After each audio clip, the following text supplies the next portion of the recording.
Hi, everyone. I'm here with my friend Robert Spencer, and who better to discuss what Muslims say when we bring up what Islam teaches about jihad. So, we say, we say that Islam calls for offensive jihad in certain situations, defensive jihad in certain situations, that Islam ultimately calls for the violent subjugation of the world. We say things like that. We say that there are passages of the Quran which, when examined in context, they call for violence against unbelievers just for being unbelievers. We say these kinds of things, and Muslims respond. We debate them, and what do they say? They say that it's all defensive. Yes, the Quran allows for fighting, but it's only when the Muslims are attacked. And that when the non-Muslims sue for peace or lay down their arms, then the Muslims must also lay down their arms and allow for peace to be established. And that any passages in the Quran that give the impression that offensive jihad is being taught are actually limited in scope only to the 7th century situation of Muhammad and his companions. So,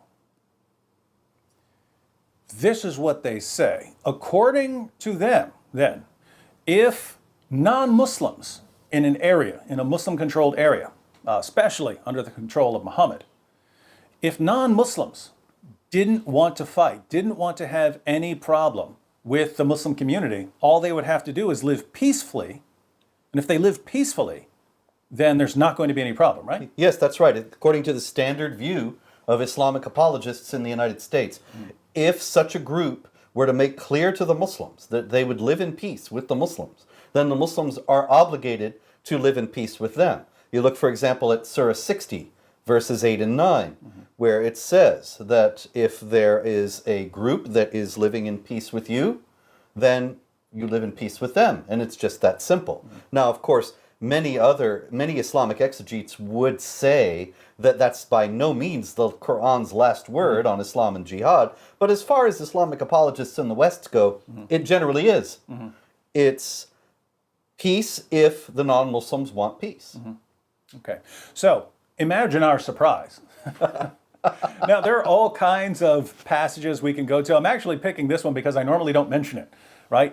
Because I've got... Nor do I. Yeah, I've got standard verses that I go to that I'm going to keep repeating until they're in everyone's head. So this is like Surah 9, verse 29, Surah 9, verse 73, Surah 9, verse 123, Surah 48, verse 29, passages like that people need to become familiar with. But I don't want to give the impression that those are the only relevant passages. So on this specific issue, there's an interesting passage in Surah 9 of the Quran. Let me read it. Talking about some people who were pretending to be Muslims. These were people during the time of Muhammad who were pretending to be Muslims because they lived in the Muslim community. They were surrounded by Muslims. And so they pretend to be Muslims because they're scared of Muslims. And if they had a place to run, they would run. But there's nowhere for them to run. There's Muslims everywhere. And so they pretend to be Muslims in order to protect themselves. Now, let's go ahead and read the passage just so you don't think I'm making this up. This is the Haleli Khan version. Chapter 9 of the Quran, verses 56 and 57. Important passage to think about. They swear by Allah that they are truly of you. So they're swearing to be Muslims, right? They're swearing, we're one of you, Muslims. They swear by Allah that they are truly of you, while they are not of you, but they are a people, hypocrites, who are afraid that you may kill them. Should they find a refuge or caves or a place of concealment, they would turn straightway thereto with a swift rush. Now notice, they swear by Allah that they're of you. They're swearing that they're Muslims, but they're not Muslims. So why are they swearing that they're Muslims if they're not really Muslims? Well, it says there are people they're scared of you. They're scared of the Muslims. Well, that's what I don't understand, David. It's a religion of peace. Yeah. Why are they afraid that the Muslims will kill them? Yeah, did they not get the memo? I mean, think about this, right? This is the Muslim community that Muhammad is leading. And Yes. people somehow got the impression that if they're not Muslims, Muhammad's coming to kill them. There must have been Islamophobes in the earliest Muslim community. And that's very, very, I mean, that's amazing. So all the way back in the earliest Muslim community, led by Muhammad, there are unbelievers there who are so scared of what Muslims will do to them, because the Muslims might get confused about earlier passages in the same surah which call for violence against them and against the unbelievers. Muslims might take those passages seriously. So these unbelievers think, oh no, even though Islam's a religion of peace and tolerance, these Muslims might get the wrong idea about what Islam teaches and they're going to come and kill us. The only way to protect ourselves is to pretend to be Muslims. And mind you, these are non-Muslims living in the Muslim community in peace.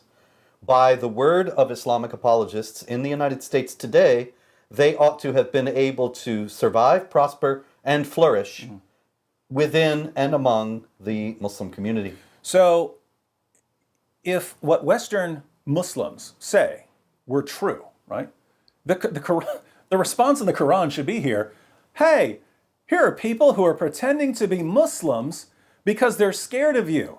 What's wrong with these people? Go and tell them how peaceful you are and that they're perfectly okay being unbelievers living amongst the Muslims. That's what the Quran would say, but it doesn't say that. It just takes it for granted that people are running around pretending to be Muslims because they're terrified of the Muslim community. And David, what does the Quran say at chapter 4, verse 89 about Muslims who join the community, non-Muslims who join the community, become Muslims, and then decide really it's not for them and leave?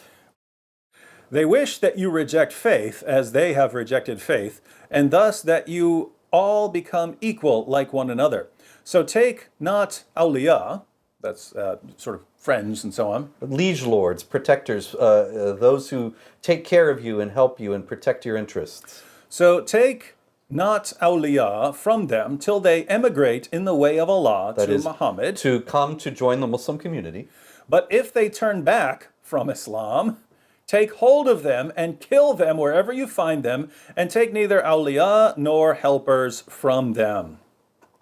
So once again, we see that actually those people to whom the Quran refers, who are living among the Muslims and afraid that they will kill them, so they're pretending to be Muslims, have a very good reason to be afraid. Because if they were to announce their unbelief and leave the community, the Muslims have an obligation before Allah to hunt them down and kill them wherever they find them.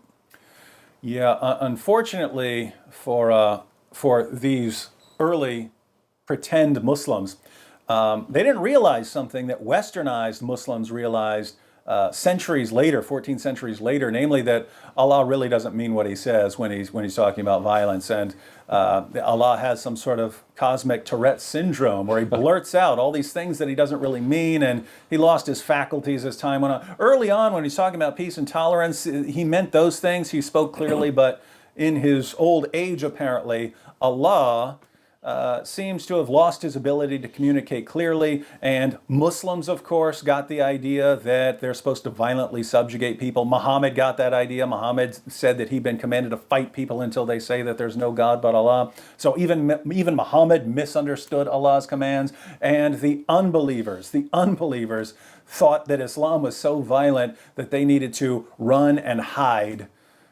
or pretend to be Muslims, and that was the only way that they could be safe. So if we read the Quran in proper context, and if we understand in the original Arabic what is being said, then we will recognize that chapter 4, verse 89 actually means that when they go out from you, wish them well and buy them a parting gift. That's what Allah really meant. And if he had taken his meds, hug them wherever you find them. Too bad he didn't fulfill his prescription. Indeed.